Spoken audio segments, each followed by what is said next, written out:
이 영화는 토론토 국제영화제에서 관객상을 수상했고요. 골든 글러브에서도 3개 부문에서 수상한 작품인데요. 작품성이랑 세계관이 굉장히 경이롭다는 생각이 들었습니다. 사실 언뜻 보면 뻔해 보이는 세계관이었는데요. 남보로 떠나는 로드무비라는 형식은 기존의 영화에서도 많이 존재해왔던 형식이었고요. 흑인에 대한 차별이라는 소재도 그동안 수없이 다뤘던 소재다 보니 겉에서 보면 진부하다고 느꼈을지도 모릅니다. 그런데 이 영화는 굉장히 독특했던 게요. 흑인이 차별당하는 장면을 굉장히 많이 집어넣으면서도 단순히 흑인에 대한 차별만 다룬 게 아니라 때로는 흑인을 디스하면서도 이 세상에 존재하는 모든 차별에 대해 비판했다는 게 굉장히 신선했습니다. 영화에서 돈 셜리는 부유하고 똑똑한 흑인이었고요.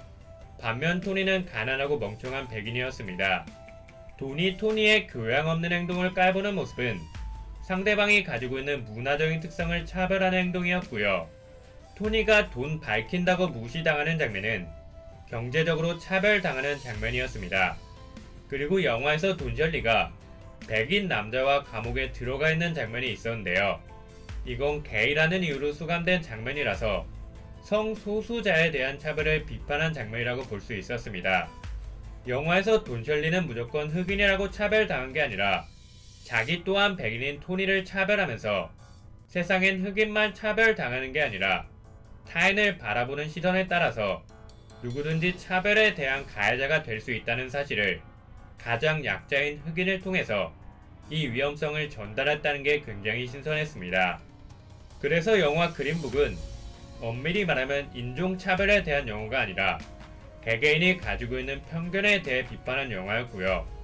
두 주인공이 자신의 단점을 반성하고 서로에게 친구가 될 수 있었던 모습은 타인에 대한 이해와 존중이 인간관계에 있어 치유제가 될 수 있다는 걸 시사해주는 심오한 작품이었습니다. 그런데 영화를 보면서 한 가지 안타까웠던 게 있는데요. 사람들의 편견도 편견이지만 관습과 법이 그 편견보다 더 무서울 수 있다는 것이었습니다. 영화에서 돈 셜리는 오래된 식당의 관습 때문에 결국 백인들 사이에서 식사하지 못하는 모습을 보여줬고요. 흑인이 밤에 돌아다니지 못한다는 법은 흑인을 구속시키는 무서운 도구였습니다. 영화의 결말처럼 사람과 사람과의 이해가 가능하다고 하더라도 결국 관습과 법이 사람들 위에 존재해버리면 그 사람들은 이 테두리 안에 갇힐 수밖에 없다는 사실을 감독님은 비판하고 싶었던 것 같습니다. 그래서 사회 곳곳에 존재하고 있는 차별과 편견을 뿌리 뽑기 위해서는 사람들의 인식이 바뀌기 전에 먼저 제도적인 장치부터 마련하는 게 순서인 것 같고요. 그 다음에 상호간의 이해가 뒷받침됐을 때 비로소 사회는 올바른 방향으로 나아간다고 말할 수 있을 것 같습니다. 인간은 주변 환경에 영향을 받을 수밖에 없으니까요. 영화 자체는 살짝 꼰대 영화 냄새가 풍겨서 좀 불편하기도 했는데요. 시사적인 부분에서 워낙 감명받았어서 많은 걸 느낄 수 있는 좋은 꼰대 영화였습니다. 그리고 꼰대 영화치고는 재밌는 부분들이 많아서 웃으면서 볼 수 있는 매력도 있었고요.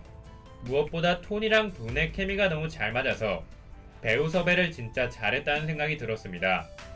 영화를 보기 전엔 흑인에 대한 얘기를 다룰 것 같아서 공감대를 형성하기 어렵겠다는 생각도 들었는데요.